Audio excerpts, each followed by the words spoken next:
Ça va faire 10 ans que j'ai un business en ligne.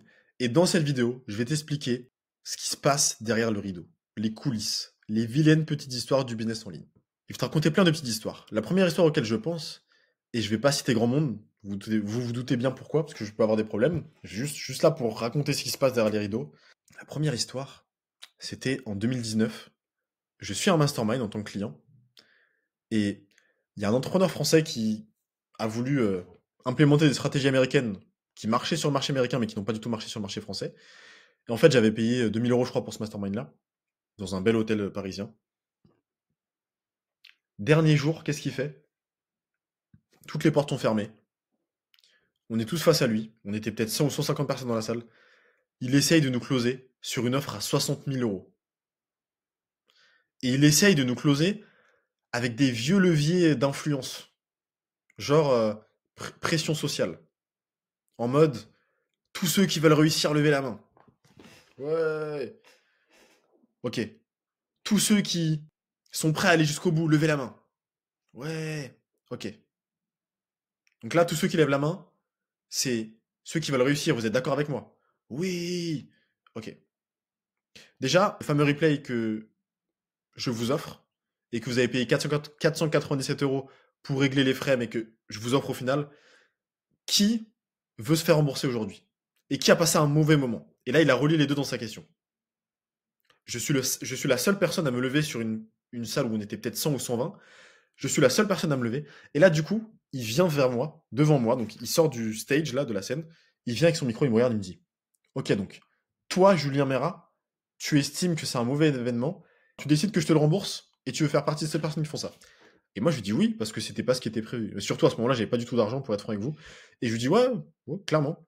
Il dit ok. Il dit bah déjà, vous pouvez remercier Julien, parce que, à cause de lui ou grâce à lui, on fera plus du tout d'événements comme ça, où je vous facture, je sais pas quoi. En gros, il avait fait un truc, il nous avait apporté un bénéfice et il avait dit à ce moment-là, à cause de Julien, plus jamais je ferai ce truc-là. Et là, tout le monde qui me regarde comme ça. Moi, je rigolais dans ma tête, mais je m'en foutais. Et là, c'est intéressant. Il dit donc, tous ceux qui ont levé la main tout à l'heure, qui voulaient réussir, qui voulaient trucs, si vous n'êtes pas capable d'investir sur l'offre que je vais vous présenter sous les yeux devant vous tout de suite, c'est que vous n'êtes pas prêt à réussir et que vous ne serez jamais prêt. Et là, il présente une offre à 60 000 euros où il faut écrire son nom sur un papier et dire oui, je m'engage, refermer l'enveloppe, il la tamponne et boum, on la met dans l'urne. Et en fait, je me suis retourné, je voyais que tout le monde avait peur, avait les chocottes, et ils prenaient tous leurs feuilles comme ça, ils la mettaient en boule, ils la mettaient dans leur poche ou sous leurs fesses, et en fait, quand la personne est arrivée avec les enveloppes, bah, ils ont juste attendu qu'elle parte, ils ont tous fermé les enveloppes, et il y avait rien dedans, en fait. Ils ont mis ça dans l'urne. Et il y a des gens qui pleuraient. Il y a une fille qui a été closée sous mes yeux à 60 000 euros un engagement sur un an, et la fille n'avait pas d'argent de base. Donc elle s'est engagée en mode, je vais prendre un crédit après en sortant de cette boîte-là, là, de cet hôtel-là et de ce mastermind, pour aller honorer ce truc-là. Au final, ce qui s'est passé, c'est que ça a été un fiasco total. Il a remboursé tout le monde, et je cite pas son nom, donc voilà, tranquille. Ça n'avait aucun sens. Le niveau business auquel ces gens étaient dans la salle, moi le premier, on n'était pas du tout à ce niveau business-là pour s'engager sur un programme à 60 000 euros, ça n'avait aucun sens. Et sa promesse, je crois, c'était d'aller faire 500 000 euros sur l'année. Fiasco total. Ça, c'est la première grosse histoire. Je cite pas son nom, mais il a essayé d'implémenter des stratégies américaines sur une cible française. Fiasco. Première histoire. Deuxième histoire, il y a beaucoup d'équipes de vente qui se font débaucher. T'as l'entreprise A, un business en ligne qui fait 10 millions à l'année, qui a un ou deux responsables des ventes et je sais pas, 5-6 closers, et ça marche de ouf, ça marche bien, ça close. Et en fait, t'as le closer qui se sent un peu lésé parce qu'il est pas assez bien payé ou il prend pas assez de pourcentage de la boîte qui fait 10 millions, et ils se sont lésés. Et en fait, t'as des petits génies qui vont aller recruter, qui connaissent ces informations-là, parce que le bruit de couloir, ça va vite dans le business en ligne, c'est une petite sphère, c'est un microcosme, ils ont entendu ça, ils vont aller débaucher dans cette équipe, dans cette entreprise A, ce responsable des ventes en lui disant, écoute, je sais que t'es payé tant, tu vaux beaucoup plus que ça, viens dans ma boîte, je te fais une meilleure offre, moi je te file 7% du CA et on fait 11 millions l'année par exemple, ou 5 millions l'année, et tu vas gagner beaucoup plus. Et le mec, il va, parce que l'offre est bien meilleure, il est reconnu à sa juste valeur. Si c'est un bon responsable des ventes, et si la boîte fait 10 millions, c'est un bon responsable des ventes, t'as des closers qui partent avec ce responsable des ventes-là. Parce que c'est en lui qu'ils font confiance et pas en l'entreprise ou les infopreneurs en question. Et j'ai entendu ça des dizaines de fois. Des équipes de vente entières qui partent et qui sont recrutées directement dans une autre boîte avec le responsable des ventes qui s'en va et tous les closers qui s'en vont. Et la boîte qui faisait 10 millions, bah, elle passe de 10 millions à l'année d'après ou le mois d'après à faire un vieux mois à 20 000 euros. Et 20 000 euros, c'est beaucoup d'argent, mais pour cette boîte-là, c'est même pas 2% de ce qu'elle faisait avant, mensuellement. Peut-être pas, mais je suis nul en maths, mais vous avez compris l'idée. Ça arrive souvent. Donc, si tu es dirigeant, si tu as un business en ligne ou un business physique, mais surtout un business en ligne, il faut absolument que tu mettes des garde-fous, que tu mettes des choses en place, des incentives et une valeur, une fidélité, etc., une vision, pour que ça n'arrive jamais. Et je te ferai au pire une vidéo sur ça, dis-moi en commentaire si ça t'intéresse. D'ailleurs, si tu veux réserver un consulting avec moi, enfin réserver un appel pour voir si tu es compatible avec un consulting avec moi, t'as mon WhatsApp en premier commentaire épinglé de cette vidéo, juste en dessous. Autre histoire, il y en a plein. Derrière les rideaux, qu'est-ce qui se passe? Bon, t'as plein de gens qui montent sur leurs chiffres, ça c'est un grand classique. Ils vont te dire je fais 500 000 euros par mois ou je fais 50 000 euros par mois. Et en fait, c'est pas leur cash collecté, c'est pas la trésor qu'ils ont tous les mois, le CA qu'ils font rentrer sur les comptes bancaires, c'est le CA signé. Et au final, je connaissais un mec qui me disait qu'il faisait 40 000 euros par mois, un mastermind que j'ai fait il y a pas longtemps. Et au final, quand j'ai creusé, il faisait 12 000 euros de cash collecté. Donc en réalité, il fait 12 000 euros par mois. Parce que tout le monde peut dire je fais 500 000 euros par mois alors que t'en as signé que. Enfin, c'est de la signature. Ça, c'est un autre truc. Une autre petite vilaine histoire, c'est que la majorité des infopreneurs se copient. Et quand je dis se copient, c'est que littéralement, ça prend les slides, ça prend les ads, ça prend les offres, ça envoie des clients mystères, ça envoie des gens en appel de vente. Et j'ai moi-même fait ça par le passé. Et c'est éthique, hein, c'est du marketing, c'est de la veille marketing. On appelle ça du funnel hacking.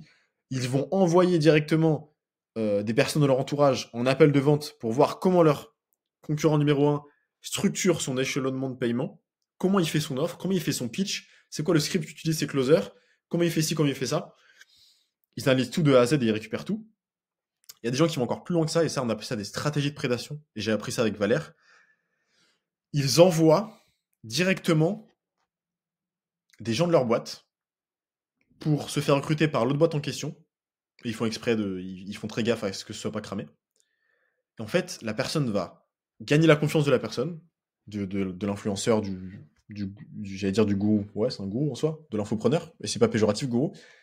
Et en fait, il va gagner en confiance pendant 3 à 6 mois, et au bout de 6 mois, il va partir avec tous les process, tous les trucs de la boîte, toutes les infos précieuses, pour que le concurrent l'implémente. Dans la catégorie stratégie de prédation, t'as des gens, par exemple, et ça c'est Valère qui me l'a dit dans un coaching, qui m'a appris ça, dans un coaching de groupe, t'as des gens qui, par exemple, sur System.io, ils vont aller prendre l'adresse email d'Aurélien Amaker, et Aurélien Amaker, c'est le fondateur de System.io, ils vont aller récupérer son adresse email personnelle, ils vont aller s'inscrire avec l'adresse email de Aurélien Macker sur tous les tunnels de vente de leur concurrent numéro 1, par exemple, ou de quelqu'un d'autre qui veulent te faire tomber. Du coup, Aurélien Macker va recevoir du jour au lendemain 12 emails de ce business-là qui a plein de tunnels de vente différents. Et quand il va voir ces 12 emails-là qu'il va considérer comme du spam, ils vont réussir à le mettre dans la boîte principale. Il va aller directement sur System.io et soit je crois que soit il ferme les tunnels ou soit il met un peu sur liste noire la personne. Et la personne, elle peut avoir ses tunnels qui stagnent, elle peut avoir ses tunnels qui envoient peu de trafic, qui sont plus rentables en ads, etc. à cause de ça. Ça, c'est une stratégie de prédation. Et ça, c'est mal. Parce que pour moi, quand tu gagnes face à un concurrent, et pour moi, la concurrence n'existe pas vraiment, mais quand tu gagnes face à un concurrent, entre guillemets, tu dois gagner par l'apport de valeur que tu fais, pas la destruction de valeur. Et pour moi, tout ça, c'est stratégie de prédation, c'est une destruction de valeur. Mais je sais qu'il y a des gens curieux sur le business en ligne, donc je suis là pour raconter tout ce qui se passe. Dans les coulisses du business en ligne, tu as des closers qui vont se goinfrer de nouveaux leads, mais qui vont jamais faire de follow-up. Et t'as des gens qui vont faire, t'as des closers qui vont dire oui, oui, j'ai fait mes follow-up, ils l'ont pas fait, ils te mentent complètement. T'as même des closers qui ont peur au tout début quand ils se lancent, et ils vont te dire qu'ils ont fait l'appel alors qu'ils l'ont absolument pas fait. Et ils ont juste paniqué. Et leur cerveau reptilien, vu que le cerveau reptilien fonctionne en développement de relation ou fuite, il a juste pris la fuite. Et je pense à une femme qui s'appelait Audrey, soi-disant elle avait fait 5 appels devant chez nous, elle avait rien closé, elle disait je comprends pas, je suis nul en vente pour l'instant. Elle a fait 0 appel. Elle a appelé aucun prospect, elle a juste paniqué et elle nous a menti.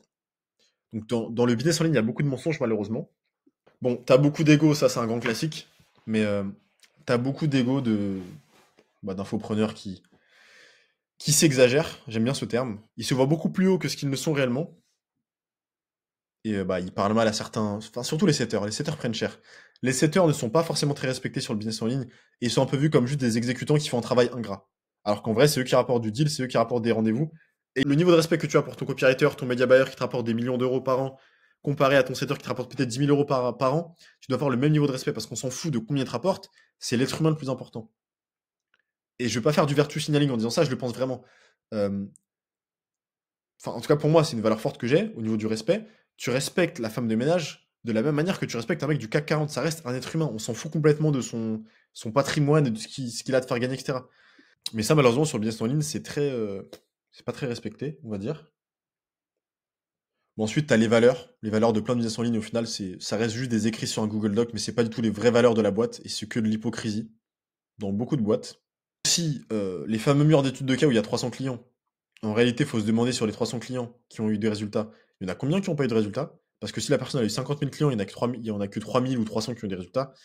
En réalité, c'est pas si fou que ça. T'en as la majorité qui n'ont pas de résultats et 90% des gens n'ont pas de résultats. Et on le sait sur le marché français, c'est ça globalement.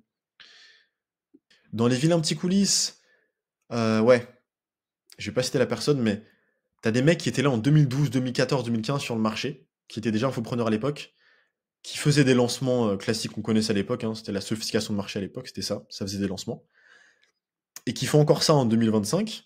Et t'as des gens comme ça qui avant faisaient des 500 000, 1 million, 3 millions, 10 millions par an. Maintenant, on se retrouve à faire 30 000 euros par mois. Et c'est très bien. Mais par rapport à leur chiffre d'avant et leur nombre d'abonnés, etc., c'est pas si fou que ça, relativement. Et en fait, c'est des gens qui vont se rapprocher de moi ou d'autres personnes comme moi pour gérer leur marketing ou leur faire du consulting. Et ils n'ont pas du tout les moyens de leur ambition. Le mec va dire, je vais faire 30 000, je fais 30 000 euros par mois, je veux passer à 100 000, 200 000 euros par mois. Parce qu'il voit d'autres petits jeunes qui font ces chiffres-là, il est frustré. Mais le mec n'a pas du tout les épaules. Il n'est pas prêt à payer les sacrifices pour gagner ça et avoir cette vie-là, entre guillemets, et faire ce CA. Et je pense à un mec en particulier très très fort, dont je ne citerai pas le nom, mais le mec est venu en mode je fais 30 000 euros par mois, je vais faire 150 000 euros par mois, mais le mec n'est pas prêt à avoir des setters, n'est pas prêt à reverser 10% à des closers, n'est pas prêt à avoir une équipe de closers, n'est pas prêt à devoir passer un peu moins de temps avec sa femme et ses 3 enfants, n'est pas prêt à plein de trucs comme ça. Et il n'a pas du tout les moyens de son ambition, n'est pas prêt à lâcher 10, 15, 20, 30, 40 000 euros de budget mensuel pour mettre en ads. Donc, mec, reste juste dans ta vie normale et arrête de t'inventer une vie. Enfin, bref, ça, c'est un peu les coulisses. Ensuite, ça, ouais, ça, j'avais entendu ça dans un avion quand j'allais quelque part. Je connais un pote qui fait un pote. On se connaît, on va dire. Parce que s'il voit ces vidéos, il va dire, mais t'es pas mon pote, toi. Donc voilà, on se calme. Mais je connais un mec, il a rapporté beaucoup d'argent parce qu'il était responsable des ventes chez un entrepreneur, je vais pas dire l'endroit, on va taire le nom, où il habite précisément. Et en fait, il lui a rapporté beaucoup d'argent, peut-être 100 000, 200 000 euros par mois, grâce à la vente. Et en fait, le mec avait une mentalité complètement greedy, complètement de manque, de pénurie. Et c'est souvent la mentalité en France, malheureusement. Et au lieu de réinvestir dans son marketing, genre peut-être 20, 30, 40%, il prenait l'argent, les 100 et 200 000 euros d'excédent, il les prenait, et il continue à dépenser le même montant qu'il dépensait il y a 6 mois, 1 an.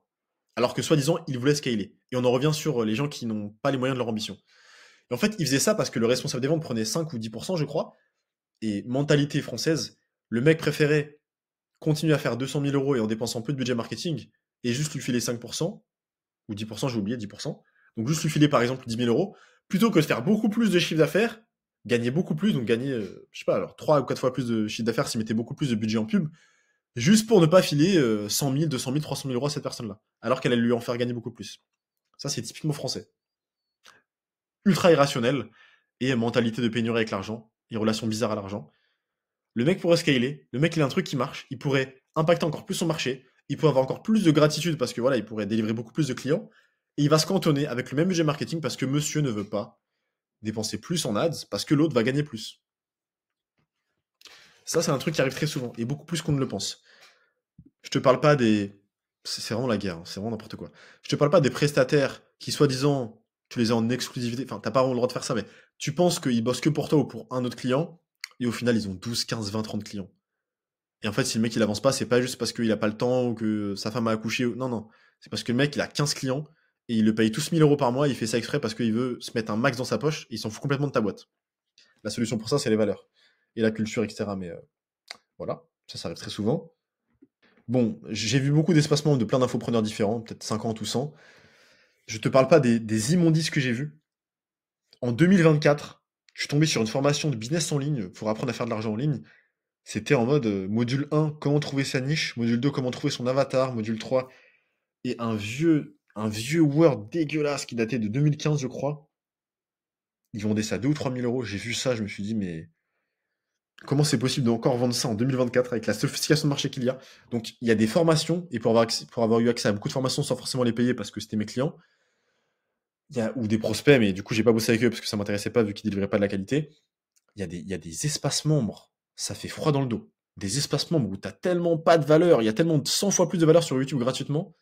D'ailleurs, la méta un peu du moment depuis 2025-2024, c'est d'apporter un max de valeur et t'as des Américains, des Anglais qui font des vidéos de 24 heures, de 28 heures où ils délivrent un max de valeur, comme Charlie Morgan par exemple, Serge Gattari aussi.